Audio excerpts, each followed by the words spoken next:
Good evening. I am the Maven of the Eventide, and welcome to Vampire Reviews. I missed you too.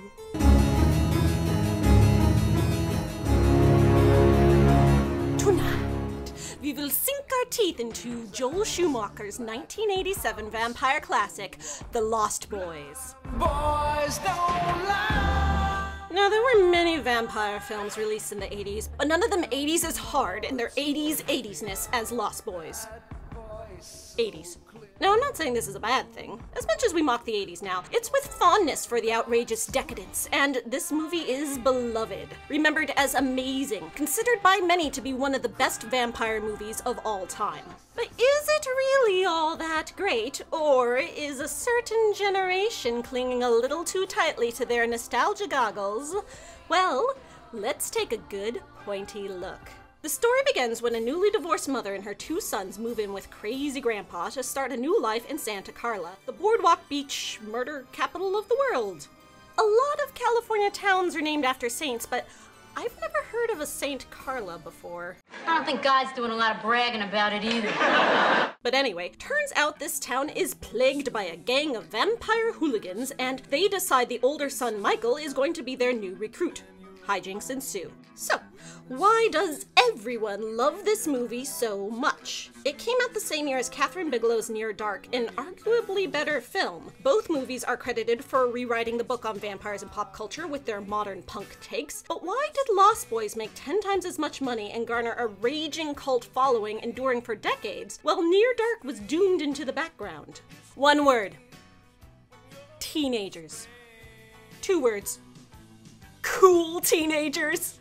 In the film and buying the tickets. Beautiful, beautiful teenage boys that an audience of teenage girls wanted to glomp and teenage boys wanted to be. All of Catherine Bigelow's artistic depth just couldn't compete with Joel Schumacher's youth appeal. Lost Boys is a shamelessly gratuitous 80s extravaganza of fashion and music that people legitimately thought was hip at the time and is viewed now with nostalgic fondness. They say Joel Schumacher got all the rockin' musicians to join the film by offering to direct music videos for them. It's a camp horror comedy, and it's full of flaws, but it's not bad.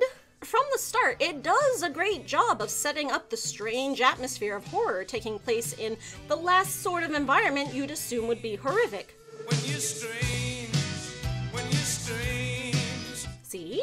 The song even tells you. The mom is played by beloved actress Diane West, who gives a nuanced, trope-subverting performance. It has one of the most gorgeous dogs in film history. I can't tell you how many people I know who have named their huskies Nanook. Its meta approach to vampire lore is thoughtful and amusing. But you hate garlic, don't you? No, I like garlic. And the characters are relatable to a young audience. Aw, look how brotherly they are. Their love is really sweet. Actually, I'm looking for a Batman number 14. That's a very serious book, man. Only 5 in existence. 4, actually. Aw, they're each trying so hard to be cool in their own ways and just coming across as lovable dorks. But most importantly, it's about the groundbreaking treatment of vampires. After a literary and cinematic history of adult vampires seducing innocent young things, now we have vampires who are the young things. This was really the first big time that a teenage audience could identify with the vampires themselves and not just the humans battling them. Lost Boys directly paved the way for all teenage vampires to come. And not only were the vampires young, but they were cool. Oh my god, so totally cool, you guys. They're still scary, but now in the hot bad boy way, not the pervy old man way. And we have Joel Schumacher to thank for this. And I don't just mean thank him for directing. It's not like he took a script about cool teenage vampires and made a movie of it. No, the original script was actually supposed to be a Goonies knockoff. Not to be confused with the other vampire Goonies ripoff that came out the same year. Lost Boys' original script had the vampires as literal boys. Children. 8-year-olds. Cub Scouts. But Joel Schumacher said, no! What if we gave them leather jackets and motorcycles and badass hair and clothes and rockin' music, and if they could fly without having to transform and instead of boys, make them 20-somethings. I mean, teenagers. So now they're lost man-children. Joel Schumacher is a bit notorious for taking dark, brooding characters and trying to make them sexy with, mixed results. But in this case, it worked. I mean, I guess there's a reason the original scriptwriters never really did anything else after this. But even though aging up the vampires made the film a commercial success, it also caused some problems. The biggest one being that now it makes very little sense that the plot of the entire movie revolves around the head vampire wanting to recruit a vampire mother for his boys. I told you, boys need a mother. Max, what are you talking about? This is a Peter Pan thing, cause Lost Boys, Peter Pan, in case you didn't already pick up on that, cause vampires don't grow up. Peter wants Wendy to be the mother of his Lost Boys. But, dude, why does a gang of 20-something bikers need a mother? There is nothing she can do for these man-children. What were you even thinking? The head vampire is Max, who is not a boy at all, but supposed to be the Peter analog here. Also, Star, the love interest for our human protagonist, was originally a boy as well. Did the original script have no female characters other than the mom? Michael, played by 80s heartthrob Jason Patrick, is the only character who keeps his Peter Pan name. Wendy mom was changed to Lucy, cause, get it? Dracula. It's a Dracula reference. And is Star supposed to be second star to the right straight on till morning? She guides the human into the vampire's trap? Maybe I'm trying a little too hard with this. There is one literal vampire boy in this film. His name is Laddie, which is another word for boy. Oh, movie. Even Michael's kid brother and his buddies are barely boys anymore. Sam is played by younger 80s heartthrob, Corey Haim. For those of you out there my age, just think of him as like the Jonathan Taylor Thomas of the previous decade. Look, Sam is old enough to stay by himself right now. Hey, I don't need a babysitter, Mike. I'll say, he's 15. This movie is asking a lot of our suspension of disbelief for the sake of justifying its beloved Lost Boys title. Mom? Huh? Could I sleep in here with you tonight? He's 15! Jason Patrick was 20, and sure, 20-year-olds play high schoolers often, but the movie doesn't do anything to make him look less like a grown-ass adult who's just slumming it with his mom for the summer. But I get why it was so desperate to cling to the title.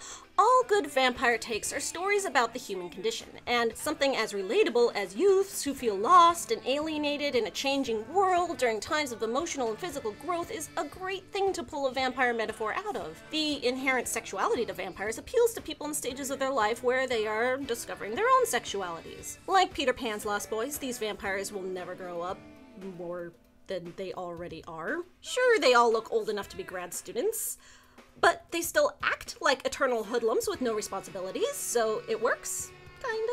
The problem is that unlike many other takes on Peter Pan, they don't seem to struggle with that fact at all. There's no questioning of the meaning of their immortal youth, or a purpose for why they stay in their situation. Why are they lost? Where did they come from? We can only speculate from Michael's backstory, as he's chosen to become the next vampire. His parents have gone through divorce, and as a child of divorce myself, I can attest that that will mess you up and make you feel lost. Also, he's just moved to a new place, left his whole life behind, and doesn't seem to know where his future is going. But the problem with the film is that we don't really see Michael being troubled by these things. He kinda seems to be acclimating just fine, being a supportive member of his household and not complaining. Come on, Sam, give Mom a break. No accusations or blame being tossed around.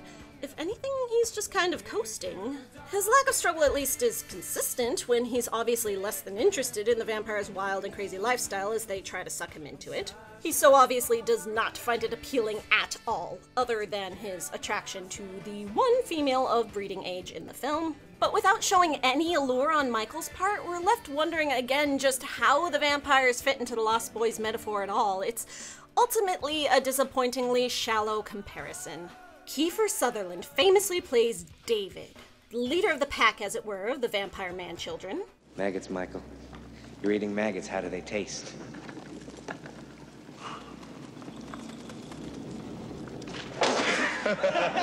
This scene is hilariously parodied in What We Do in the Shadows, by the way. Please, Nick, eat some biscotti.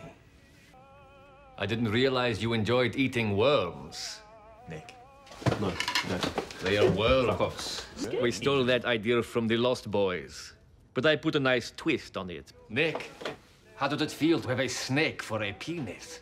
Drink some of this, Michael. Be one of us.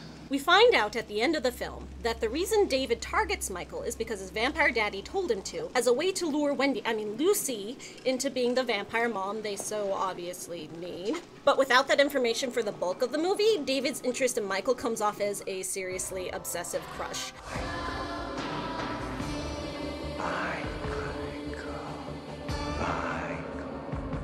And I am so totally fine with that. Come with us, Michael.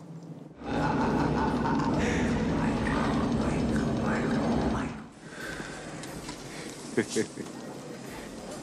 it easy, Michael. Oh my god, you guys, just kiss already. I'm not sure how much we can actually say this fueled the movie's popularity. I don't know how much of a yaoi fangirl culture there was back in the 80s, but the fact that it didn't estrange the male half of the audience is refreshing.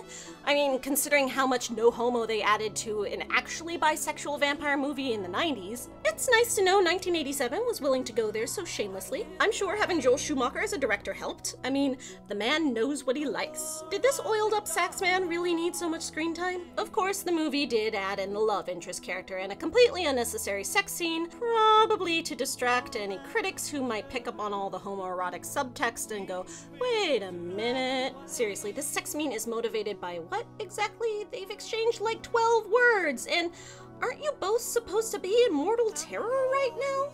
How hot for each other are you to be dumb enough to stop to bang in the middle of the vampire's lair where her violent and terrifying vampire boyfriend could fly in and catch them at any moment? And even if we buy that they're just too caught up to deny their passions, why don't they get up and go after? They just lounge there for how long? Because all proper 80s movies must have obligatory sex scenes with soft, billowing lights and blowing curtains and sweeping away panning shots of the sea and sky. You find out later that Star was supposed to kill Michael here. They're both half vampires at this point, but won't cross into full vampire until they make their first kills. But her morals won't let her do it. She doesn't actually want to be a vampire, which is made clear from the start. She's trapped and needs rescuing from this abusive relationship. Classic damsel in distress, who also checks off the mother instinct trope box by being the only one who cares about young Letty. Are we to believe that they and Michael will suddenly become like the other wild and crazy vampires once they complete their transformation? I don't think so.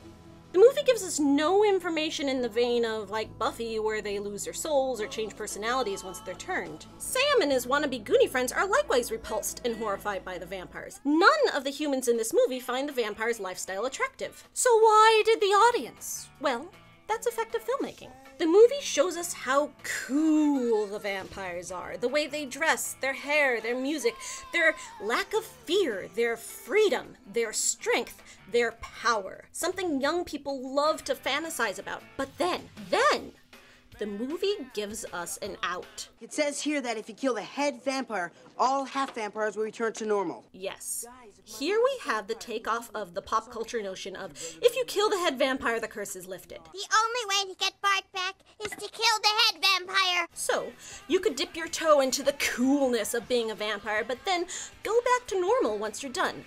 Have all the fun without any of the consequences. Unlike teenage vampires of later years, these vampires are utterly unsympathetic. They're awesome and fun, but still genuinely scary. And, in typical 80s movie fashion, the awesomeness is balanced for the sake of the audience's moral compass when they all have suitably gory deaths at the end. In its famous final showdown scene, no two bloodsuckers go out the same way. It's the 80s horror movie staple of everyone being killed off a different way. I can just imagine Schumacher being like, oh my god, you guys, you know what would be so cool? Death by stereo. I bet he was patting himself on the back for that one for weeks. Oh my god, you know what else would be even cooler if, like, all the toilets exploded. I'm gonna explode some toilets, you guys. Just watch me. And then when they go back later, they're still exploding. And then Grandpa will just drive his Jeep full of pointed fence posts through the wall and impale Max. But sir, how did Grandpa even? Shh. It will be awesome. And then the fireplace will just explode. But sir, it's not even. Shh. So cool, you guys. One thing about living in Santa Carla I never could stomach. All the damn vampires. Speaking of the Max character, he really gets the shaft.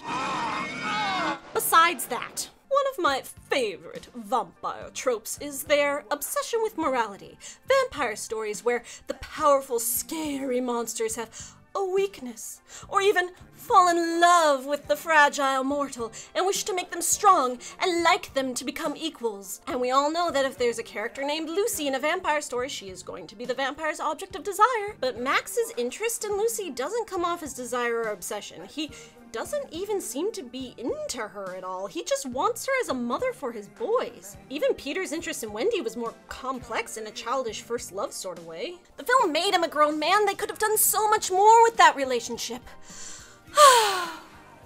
But ultimately, the film is about the love between young men. Boys. Brotherly love. Platonic love. Perhaps more?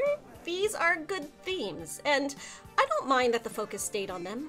These were vampires for the MTV generation. And serious, deep vampire lovers can turn up their noses at the lack of sophistication and seduction if they must. But, like with so many controversial popular vampires of recent years, we have the teenagers of the 80s to thank for carrying their love for Lost Boys with them as they grew up, fueling the evolution of the vampire with true appreciation and passion and fun. I am the Maven of the Eventide, and the one thing I love about the 80s is all the damn vampires. Cry, little sister.